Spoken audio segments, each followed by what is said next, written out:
Ya, selamat pagi. Assalamualaikum warahmatullahi wabarakatuh. Bagaimana kabar adik-adik sekalian? Ya, alhamdulillah.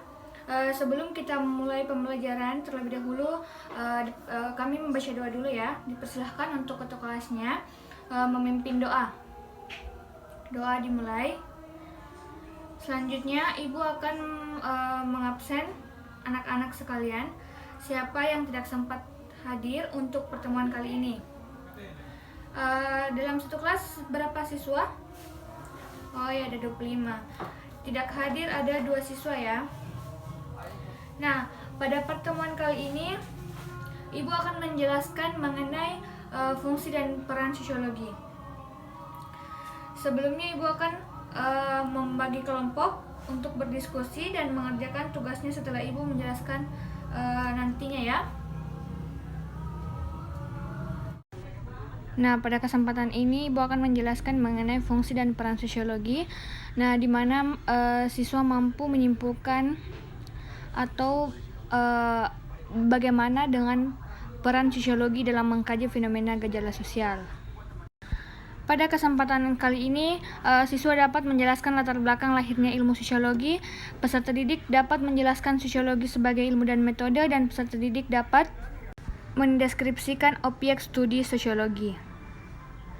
Nah, di mana lahirnya sosiologi dilatar belakangi oleh perubahan masyarakat di Eropa Barat akibat revolusi industri atau Inggris dan revolusi Perancis.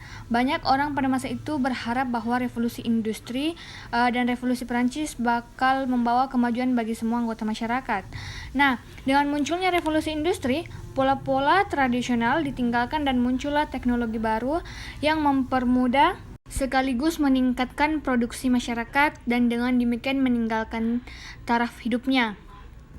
Dengan berakhirnya revolusi Perancis, semua orang berharap bahwa kesamaan atau egalite, persaudaraan dan kebebasan yang menjadi semboyan revolusi benar-benar akan terjadi.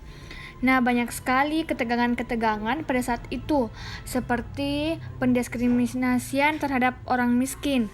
Anak-anak, Auguste Comte adalah orang yang pertama kali membuat deskripsi ilmiah atau situasi sosial seperti ini, dan dialah yang pertama kali menggunakan kata sosiologi. Selanjutnya ada ciri-ciri sosiologi sebagai ilmu. Yang pertama, empiris, teoritis, kumulatif, non-etis, di mana empiris yaitu ciri empiris dari sosiologi mengacu pada sifat dari hasil observasi yang tidak spekulatif. Nah, yang kedua, teoritis, sosiologi sebagai atau selalu berusaha untuk menarik kesimpulan yang menjelaskan hubungan sebab akibat dari gejala-gejala sosial yang diteliti. Nah, selanjutnya ada kumulatif, yaitu menganalisis serta menggabungkan beberapa hasil penelitian hingga mencapai kesimpulan baru yang lebih presisi.